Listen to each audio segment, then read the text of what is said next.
Now I put it on again. Okay, here we go. Hi, everyone. It's PK Much here from the FEC, and also Francis Schagen, Sharon Reiner, who's lurking at the moment, and also CV, who's driving at the moment, which is why you don't see her on screen. But we are here debriefing after the Siliva Federici talk and lecture we just heard earlier. And we thought we'd share with you some of this. So let me just summarize what we've kind of said so far. And I'm going to invite CV and Francis to tell me what we've missed. But just first of all, we were talking about how depressing it was at first, because I know I felt that way too. I actually wrote in the chat, I feel so used. Used and abused anyway, because there was a lot about that. There was the term around the world of the wageless, and as a kind of a phrase, and CV was basically saying, also echoing, she felt a little depressed after that, but I'll ask CV to chime in a second. But a couple of points around even though there's so much outside of capitalism happening to support capitalism, yet capitalism has so much control and so much of the conversation. That kind of came up for us, or for Francis.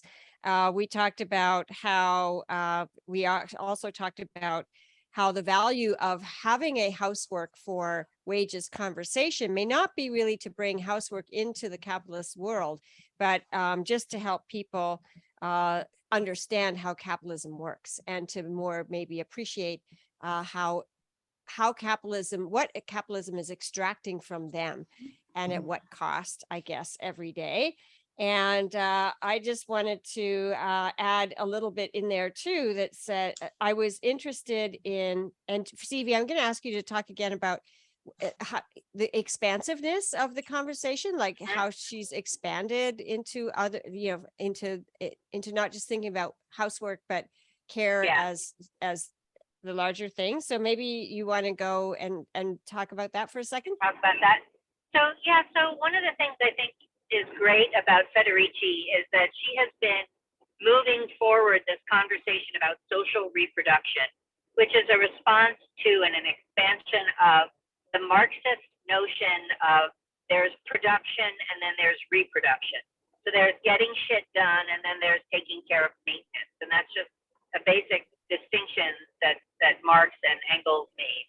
And one of the things that feminists have done since look at that concept of reproduction and problematize it and say, hey, there's all of this stuff that goes on to make it possible for somebody to earn a wage. There's all this stuff that goes into supporting the individual wage earner. I think we lost you there for a second. Wait till you get back. To be trained to be an employee and all that kind of stuff. And so this whole conversation about social reproduction earlier on in the 80s, 90s, whatever, was about thinking of things in the home as something that added to capitalism, and that was in fact inside capitalism, but just not acknowledged.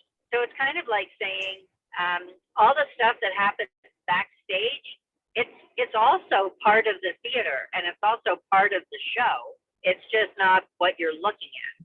And so one of the things I really enjoyed about Federici's talk today was that she did talk about like housework and domestic work and general care work inside the home for individual people.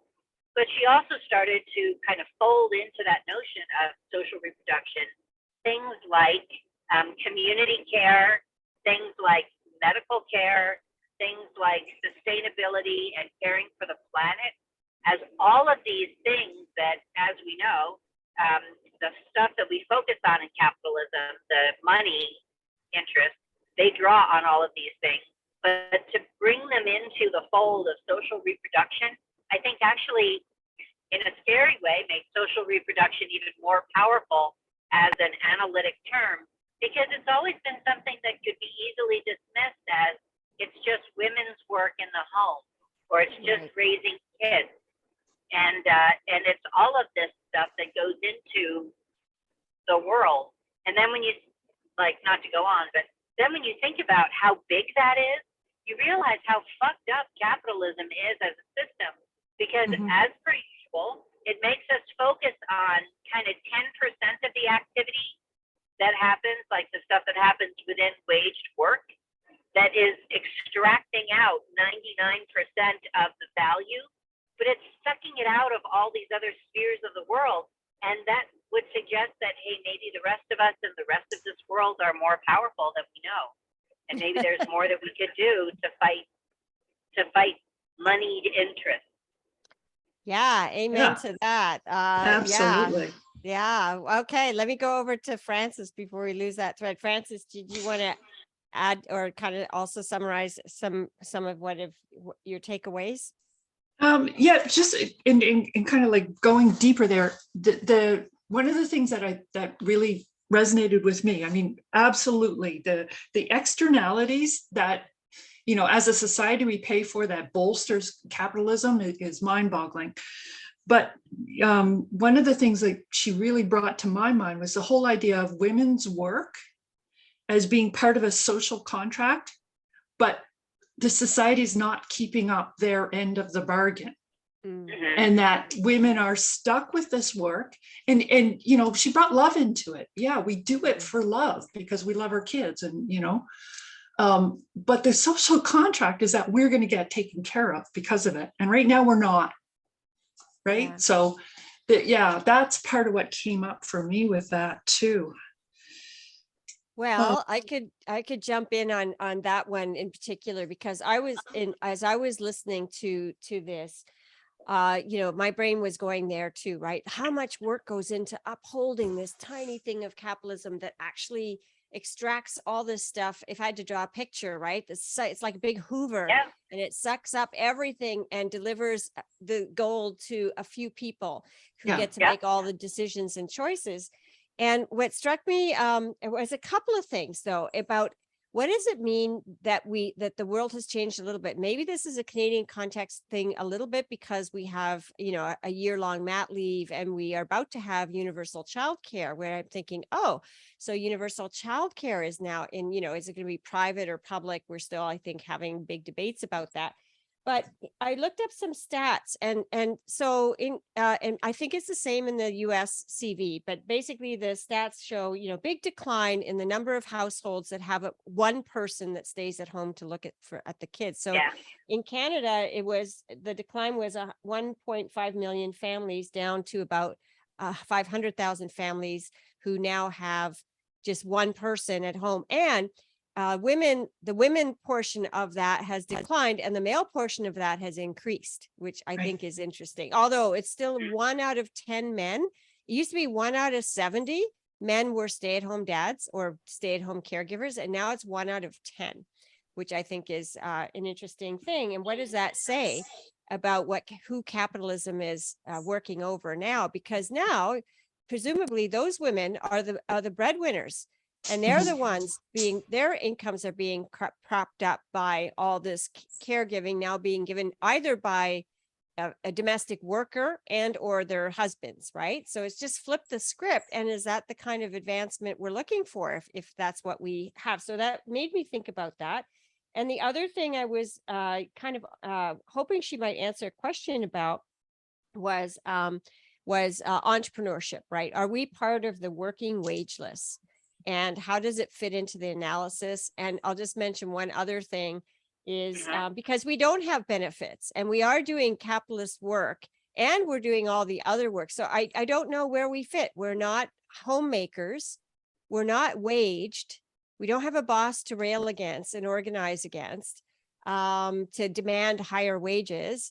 So where do we fit? And another thing I just thought I would mention that stuck out for me was the comment made by somebody around essential workers, and how by calling people essential workers, we're basically saying you're so essential, and I quote from what she said, that we're okay with you dying, but you are now so essential, you have to show up at work and you have to do this stuff because that's your job, and we love you, but it's okay if you die doing it, like, because we need to keep the machine going. And I just want to say this, that CV, you and I were at the socialism conference, right? And how everybody was masked up and we all had to show our vax papers. And I went to Elevate yesterday, 30,000 people, Canada, Toronto, supposed to be conservative about these things, but clearly is not. There was nobody wearing masks and no vax papers required. And I think I saw one social distancing sign, like a little tiny sign in a bathroom. Wow. And I was just struck by that, so I'll stop there. Yeah. So what did you think? One of the things that woman, the woman who talked about the essential workers, like I was really struck by her comments because I think she didn't even have to go that far to talk about you're so important, we'll kill you. But I think the thing is that essential workers are so important to the social reproduction that makes capitalism possible, that we can control their lives and we can control their bodies as if they were pregnant women, for example. So there's this current argument about the right to not be pregnant and the understanding that a whole lot of the anti-abortion movement is about making it possible to control female bodies so that workers can be replenished, so that females will have more kids, so that females will have to stay at home or work 2 jobs. And so I was really like, I think the insight about essential workers is that they're essential to the production, to the continued operation of capitalism. Not necessarily to the continued operation of the world, but capitalism. And then therefore they can be controlled. And then because we're controlling them and sending them onto the front lines of COVID, then they die. Yeah. She kind of leapt 4 stages when all she needed to go was 2 to really make the scary point. Yeah, but that leads me to think, CV, about the point that was made around why does the central planning, I think you were talking about that, Francis, or somebody was, there are no planners, right? But the guy asked the question and said, why does capitalism need so many workers now? Because we're going to be automated and they're trying to automate, everything's trying to be automated. I was, like I said, Elevate, metaverse. We don't even need real people. We're just gonna be, the history of technology digitally. The history of technology, though, is that every time we add technology, it's not like jobs go away, it's that jobs change. Yeah. Okay. Well, let's though presume for a second that a bunch of, so his theory was that capitalism doesn't want workers. He said they want consumers.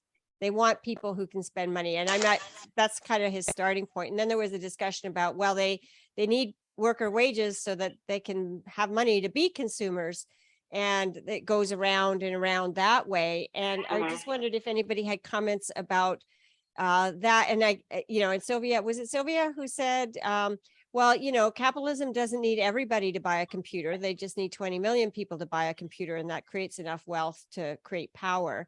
So just thoughts on that. What did you think of that part of the conversation? Does capitalism need workers? That's an interesting, and we're seeing that there are fewer and fewer workers, and that's where this sort of rise of entrepreneurship is coming into place. But a lot of the strong capitalists that I listen to, they're for the UBI. Yeah. For that reason, they want people to have money and be able to buy stuff. Yeah. Yeah. But and so this idea of, okay, so fewer people in waged work, therefore more entrepreneurship. She also talked about debt and the debt systems that are they're this close to slavery. We're getting to a point, talk about controlling people's bodies and controlling their lives. We are getting very close to slavery, even though there's money changing hands. The whole point of us, you're supposed to keep your slave. And we're really close to just being kept, almost. And so it feels very much like slavery. And no, I'm not trying to say that it's as bad as it's been in the past, and it is now. There is slavery around the world. That's just horrific. But it feels like we're heading in that direction. Or there's more nuanced versions of slavery now. Yeah. I that think we're not naming. Yeah, we used to have a word called indentured. Right. Right. And I think that is, like a person who is dependent on payday loans becomes an indentured servant to the payday loan company because they can never buy their way out of their debt. Right. And so it is a form of perpetual obligation that's slightly different from chattel slavery because you can't be bought and sold. Although your debt can be bought and sold, so that's an interesting thing. Well, and they're indentured to the job that they have. They cannot lose a paycheck. Yeah. So they are stuck in a job. It doesn't matter how bad it is or what the conditions are. So there's that too, right? Yeah. There's a lot of lousy work out there.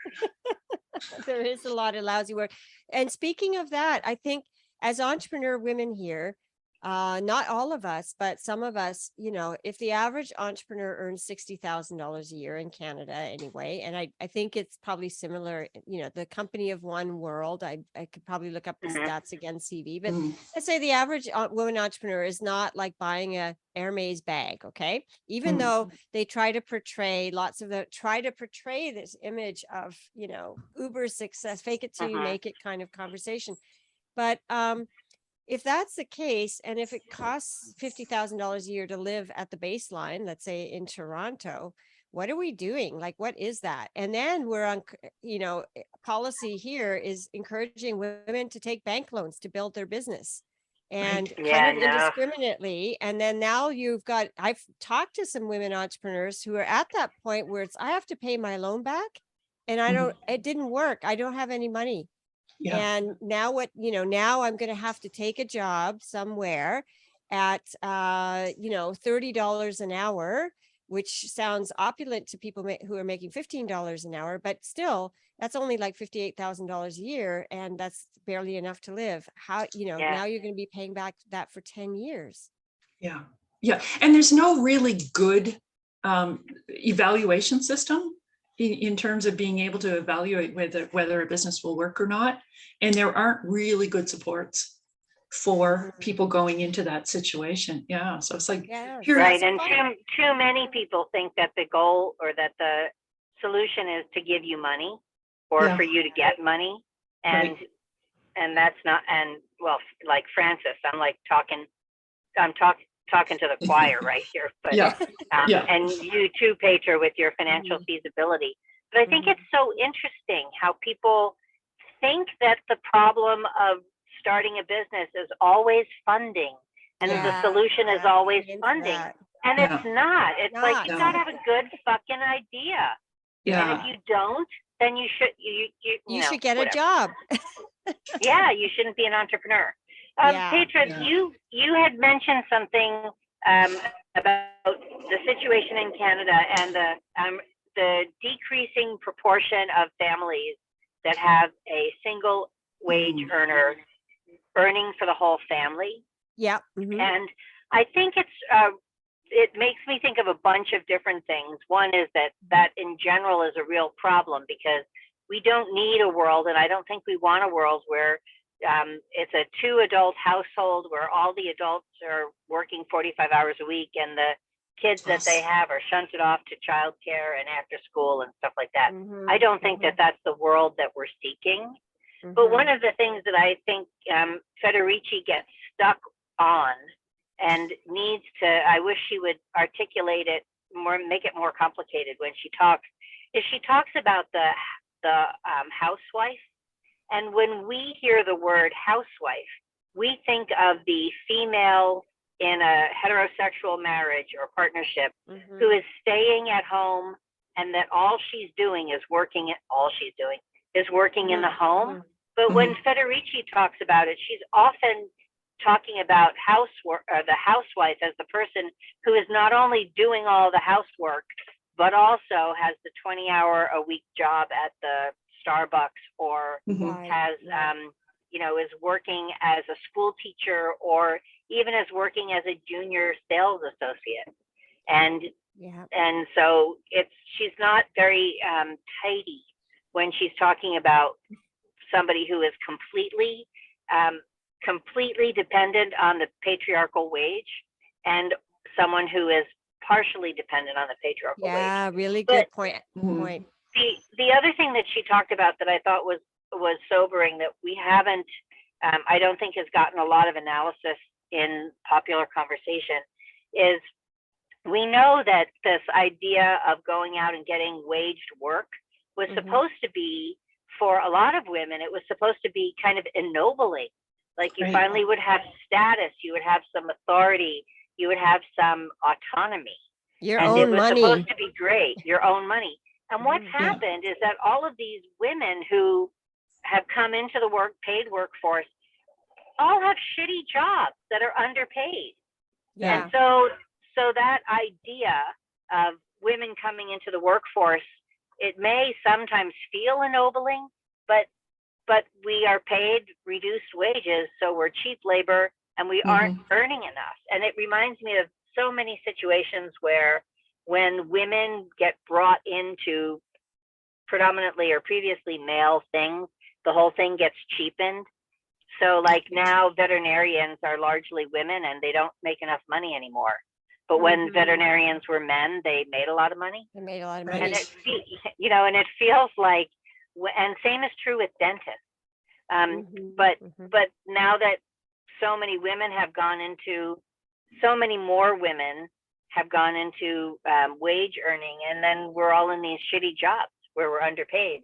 So we're getting, it's like the whole idea of being a waged worker is cheaper and more diminished than Mhm. we thought it would be.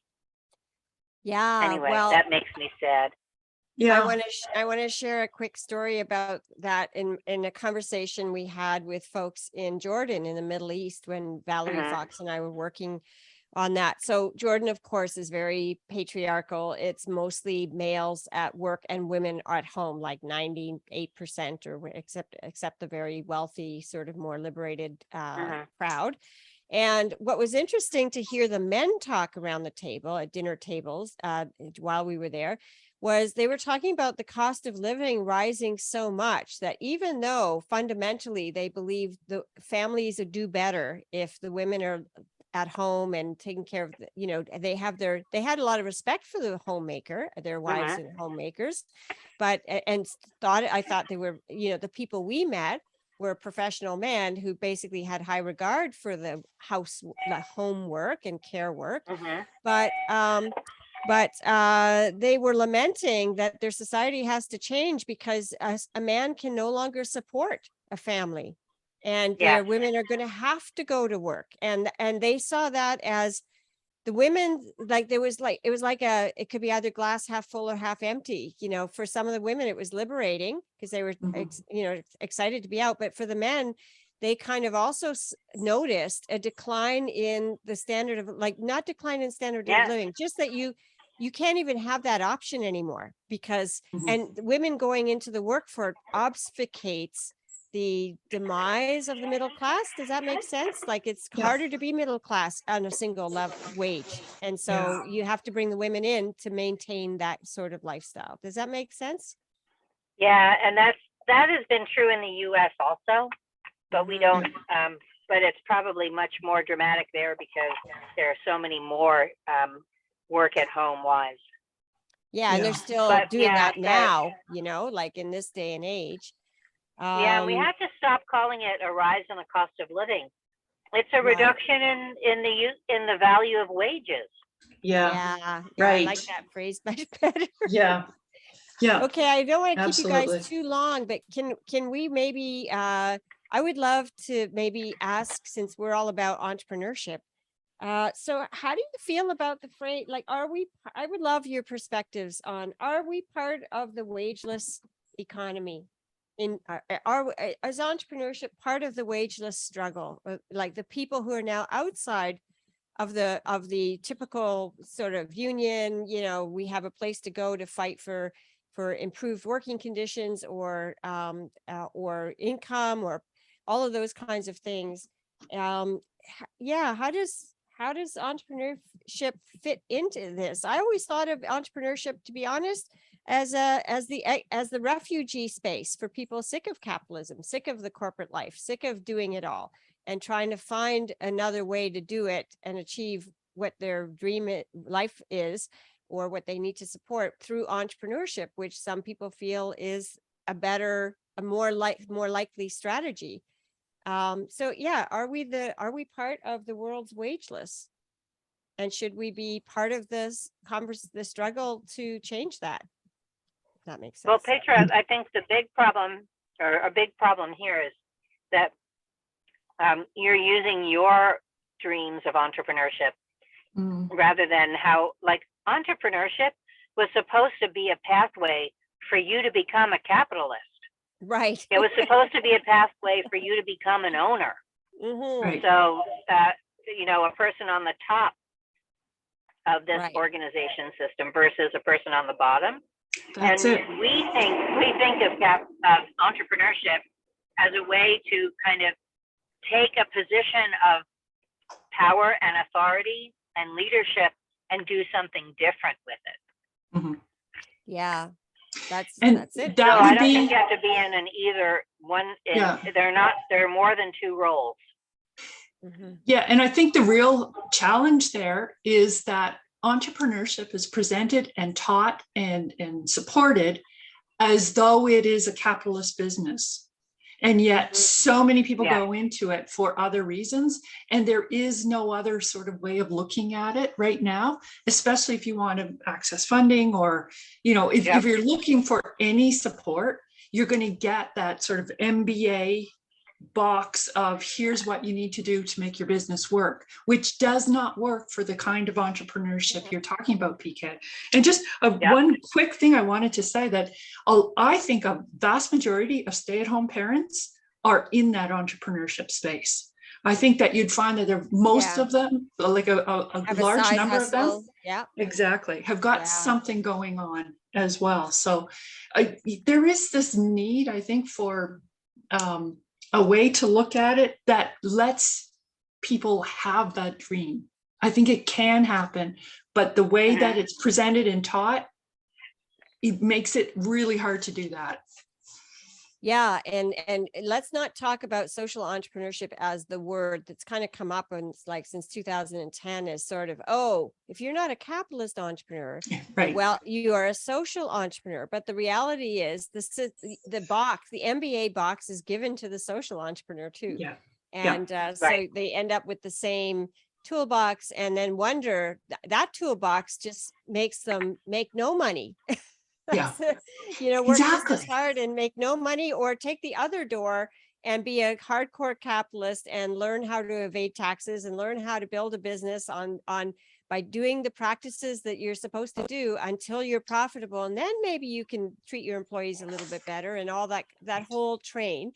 So I feel like there's a lack of nuance and language in the entrepreneurship space that maybe needs to be considered. And one of the thoughts, I've been trying to use the word, and maybe it's not the right word, but throwing it out there, which is liberatory entrepreneurship, or the kind of entrepreneurship that means the reason you're doing it is so that you can think freely and uncouple yourself from the dogma and all the systems, rhetoric, and everything else, and start to explore other things. Because if you are taking the MBA program or a lot of accelerator programs, that's not the space that's going to encourage liberation style thinking around this.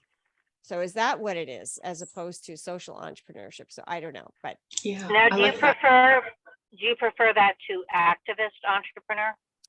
it's a good question, because I've used that word too in my own work, activist entrepreneurship.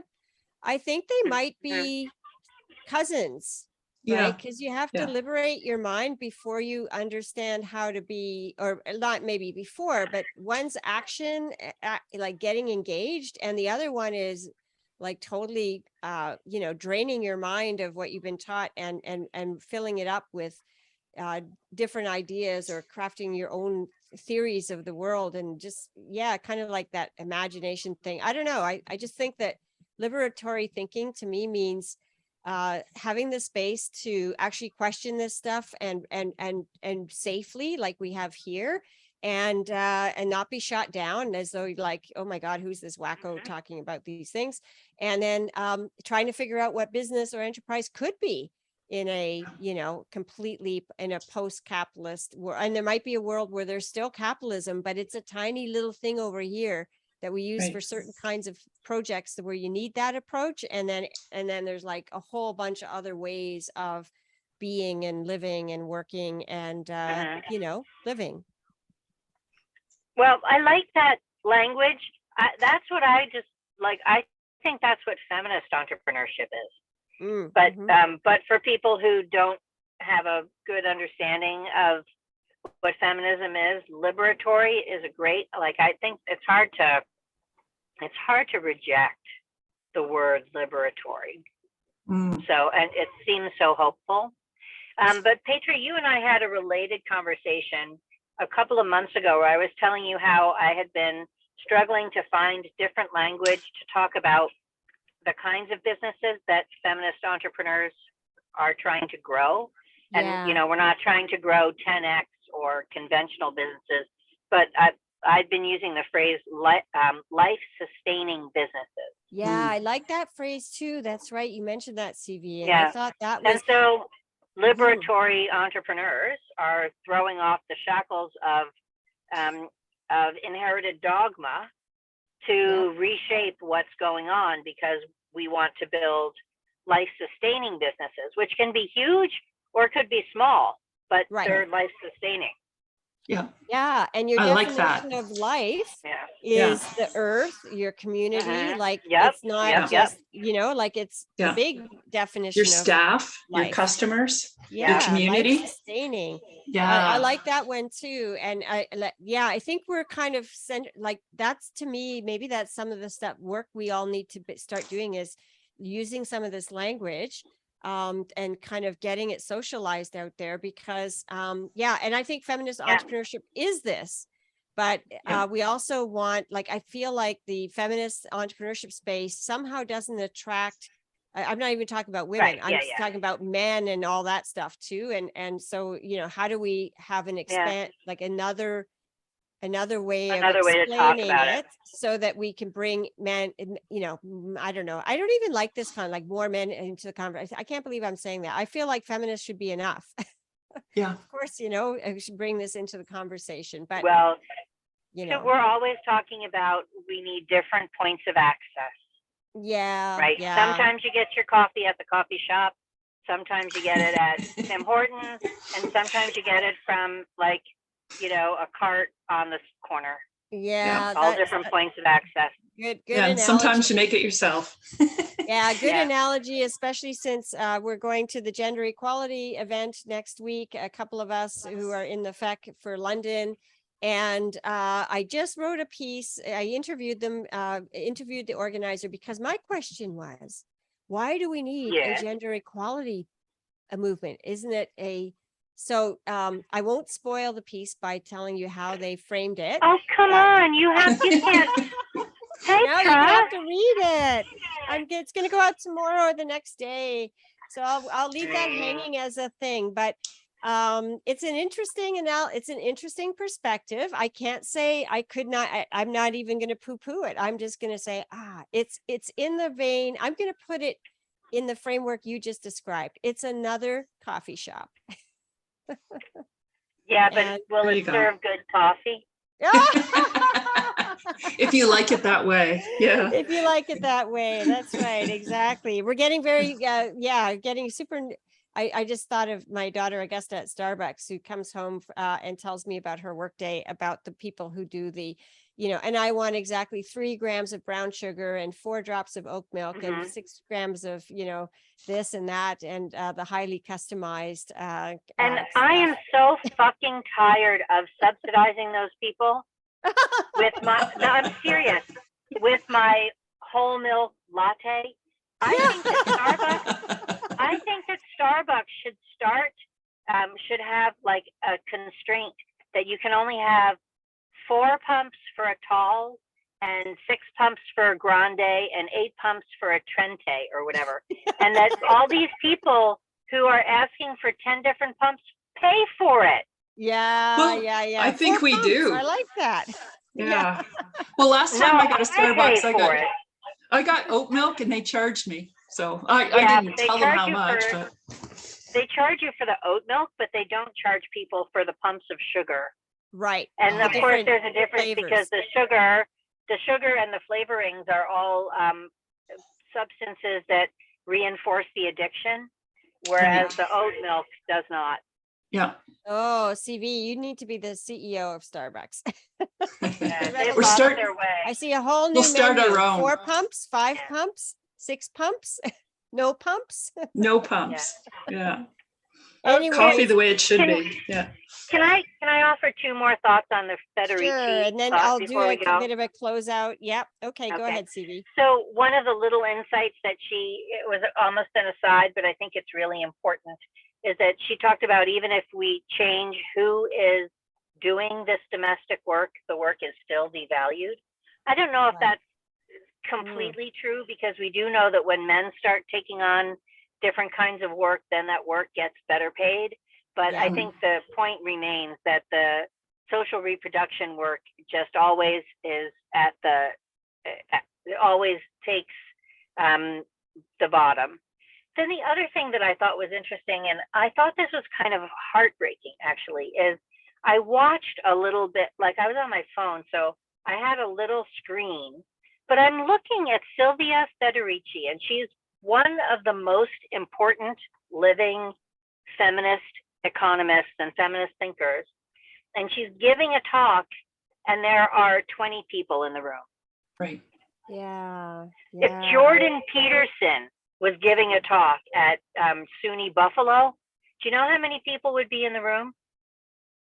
Okay, I'm just But really no. impressed by that Yeah. observation. But no. And Yeah. so there were like 75 or 80 people on the live stream, and which is great.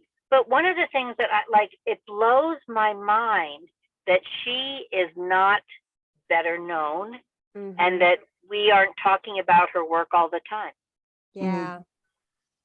Yeah, I have to admit, I've heard of her, I've seen her name referenced like in other works and all of that stuff. But the reason I was attracted to this seminar is it was like one of the things where it's like, oh, I keep hearing her name. I don't know really, I've never Yeah. read one of her books. And I just felt like, she just that's how I came about to her, because she's not out there in the way that you would think, right? Like a Right. like a superstar Right, like a person Bell where Hooks. where we've all gone to, like, I don't know, that is really interesting why it's not like that. Do you think it's maybe because she's a Marxist? Well, I think that has something to do with it. I think it has something to do with the fact that she does speak with an accent. And I also think that it has a lot to do with that her first work was, about witches and gender. And then her second wave of work was kind of ineffectively called Wages Against Housework or Wages for Housework. Right. But I think that people then just sort of dismissed it that way. And Put it in a like, I category. think of her and I think of Brianne Eisler, who, and I think like, why are these women's names not well known? They should be just as well known as Beyonce. the woman who wrote The Beauty Myth, Naomi Wolf. Yeah. Right? Not yeah, that- yeah. And yeah. she's a whack job now, but it's like Yeah. these women and their work should be, I know. they're not as approachable. They're not as approachable as Bell Hooks. But why does everybody know Kimberly Crenshaw and intersectionality, but they don't also know Siliva Federici? Why don't they Yeah. also know her? Well, that is an excellent reflection, and maybe I'll turn it to Francis if you have any other, and hopefully this video will help more of the Feckers learn about Sylvia Federici's work or introduce her to Yeah. them. Francis, any final thoughts? I don't think I have anything to add. It would just be reiterating what we've already said. So I'm going to pass it back. Okay. All right. Well, Sharon, we see you There, there. you We let love 'em you. fucking in. And Can you guys hear me? I might be able Oh, to now say we something. can Oh, hear yay, you. yeah. Okay. Oh, Okay, hey. well, Okay. you don't even want to know how many things I was trying to do here all at the same time, but I really do think I think I caught most of the talk, and what you guys are talking about was really good too.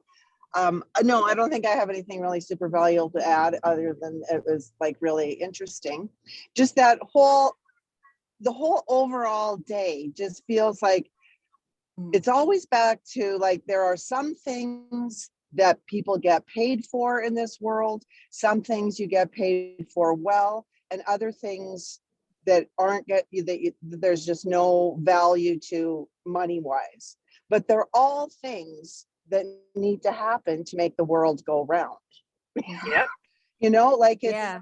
it's like we've just accepted that there are certain things that get paid better for, like whenever she's talking about wages, and yeah, they did read some of her stuff too. It's like wages are just such a false sense of security, like in my mind, especially for women. It's just like, and nobody ever wants to let go. Like, you know, that's people's concerned and scared to go out on their own and be entrepreneurs, or, you know, be self-employed or do something else that will give them more, you know, more, or at least the same amount of income and do something more valuable or whatever.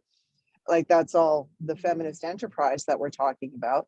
But it's like, it's just like wages are just this false thing that's created, that capitalism created to be a thing to support it, to make more money. Because wages, like, I mean, I don't know if it's like politically incorrect to you know, really talk about it as slavery, but to me it's like you keep wages down as low as absolutely possible so that people can make the most profit on whatever that they're making. And to me that's like, well, whether you're giving them pennies or you're giving them, you know, lots of dollars, it doesn't matter. It's just still it's just false. Like it's just the wrong way to look at things. Anyway, that's just always, you know, the whole overall thing.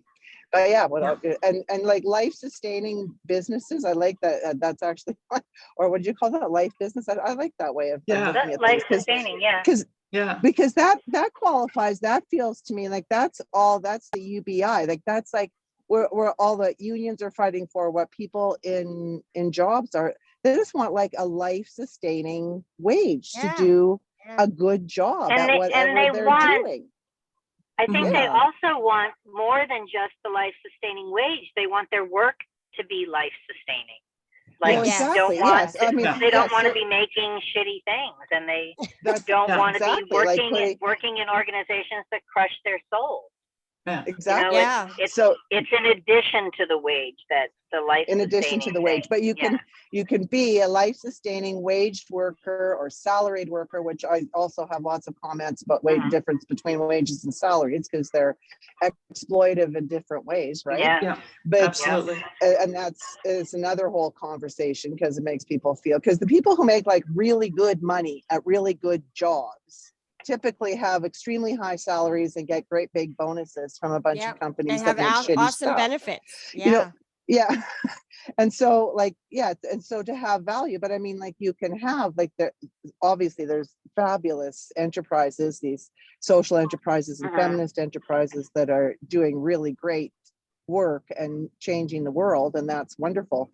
But there's also like just to do a really good job at what you do, whatever that is, you know, you might be the straw that serves the drink, you know, and like that kind of just as an analogy, like it's the drink that's the big thing, but the straw is important too.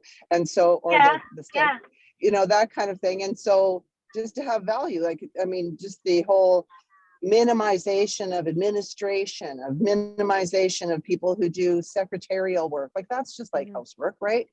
But Mhm. like those are, it's so like, just we've agreed that somehow we have this big collective agreement that those jobs don't get paid very well. Yeah. Yeah, well, I mean, I'll throw in this. There takes a lot of unpaid stuff to make capitalism work, including, Yep. helping your neighbors and everything else. And I think if we're talking about UBI starts to compensate people for that, so that we aren't like, every time you tell your kid to follow the rules, you're creating another worker and Yeah. you're creating a person that can function in a system, whether or not it should be this system. We're raising people, socializing them. We do this to our neighbors, and I'm shaking my finger when they don't take their garbage out properly, and we police Yeah. stuff like that, so that we all, because we know there's a collective benefit. That's all work too. And I don't like the idea of paying for everything. Like, oh, my liver is working for me, maybe I should pay it. But Yeah. the idea is more like recognizing, as you said, the straw, not just the drink, and how important the straw is. I'm using that analogy now. And I like the idea of having a system where if you can't have a drink that day, or you are, something's happened to you. We know life happens to people, and then they're in crisis, they get sick, or their family members get sick, that you don't fall through the economic Yeah. floor and end up homeless, which Yeah. Well, happens exactly. to people.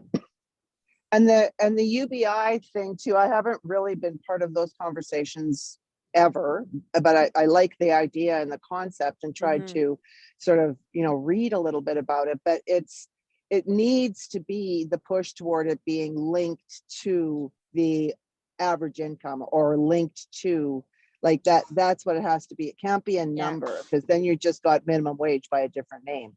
Yeah, And that's right. Yeah, it needs to be and so something. and it needs Mhm. to and it needs to be somehow like, and it's more than just an hourly what you do, and it has to have a bigger focus. So I don't know, maybe there are people who Well, here are I way see it smarter as than me that are working on these things, here which would be here great.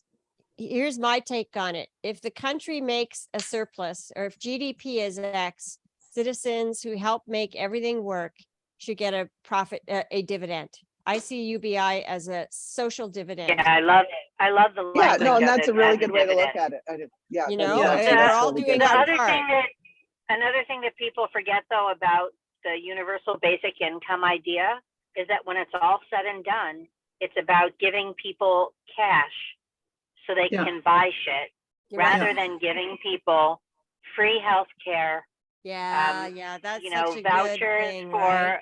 vouchers for a safe and lovely Well, the place benefits to in live. that should be all linked into it. That Yeah. needs to be all part of it. Yeah, it has to be. But the way that it's constructed is that it's a within capitalism solution. Yeah, it is. Exactly. That's what And it needs that's to be. okay. I'd rather have that than Than unhoused nothing. people on the street, right? Yeah. I think Well, that would we? just because it's a compromise doesn't mean it's not useful.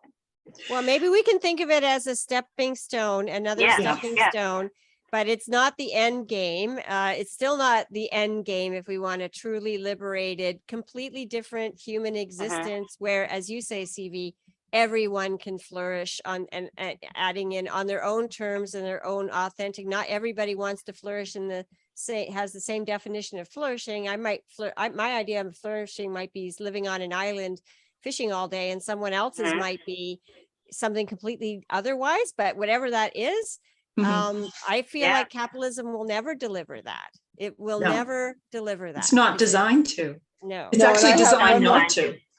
And there's just Yeah. one more thing I have to run, so I'm just interrupting. Yeah, you and we because got I to do close have to- out. I'm sure But, everybody else needs to go too. because I'm probably going to get into a car accident if I don't. But anyway, Ah, and I'm Don't trying die. to make tea time now, so like that's all good. But the thing on what was I going to? Oh yeah, where you're talking about the little thing about the entrepreneur part of this and the wages, where I think that we as women who are interested in entrepreneurship is like whatever they have, these grants or funding or whatever, wages or has to be included as one of the things. Like this is still not like all of these affordable loans or any of these things. They Mhm. always Right. say everything except for wages. Like Yeah. those are often kept Yeah. out. You know that in Right. all of those proposals. It's been that way since 1995 when we were in that original program trying to figure those things out. And it was always like they were giving loans, but not for salaries or wages for the people, That's for the right. It entrepreneurs was for working in the freelance thing. contract workers. Yeah, and I mean you that's know, small and it doesn't solve all the problems, but it's a really it's an important thing to True. make because this Yeah. is where we're Yeah. at. This is where a lot of women Yeah. get their money from. And like it has to be just like you get it for your rent, and well, actually the rent is often not covered either. It's rent and wages, stupid things that they don't cover. But Yeah. but it's for your inventory or your your books Your and marketing. your Marketing, supply, they your don't holy cover marketing, crow. that lots either. and Yeah. marketing, right? Yeah. And so like that's what those things are all for. But then there's never, but the line, you got to come up with your own way to pay yourself and Yeah. a Yeah. place to rent. Oh yeah, and you're anyway. not even allowed to do that. You can buy a truck, you can buy a Right. Freightliner, but you can't do any of the other Yeah. things. Yeah, it's Yeah. crazy. So Well, okay, maybe they should have people everybody, buy I'm vans gonna like close it out. So I'm gonna close it out. Tomorrow is the Wyatt Okay. with CV. Hopefully you guys will be there. I will miss you Hope all. so. See you Oh, next Yeah. time. But this was great fun. I'm glad we had a chance to connect today. And I'll Yeah. look forward to hearing what happens at the Wyatt tomorrow. Go crazy, CV. Okay. We're going to go wild. all right. All right, Yeah. I'll stop recording and I'll put this up a little bit later. Okay. Okay. Thank care, you. everybody. Thanks for pulling Bye. it Talk to together. all of you. Awesome. Okay, Bye-bye. bye. Bye. Fun hanging out again. Yeah.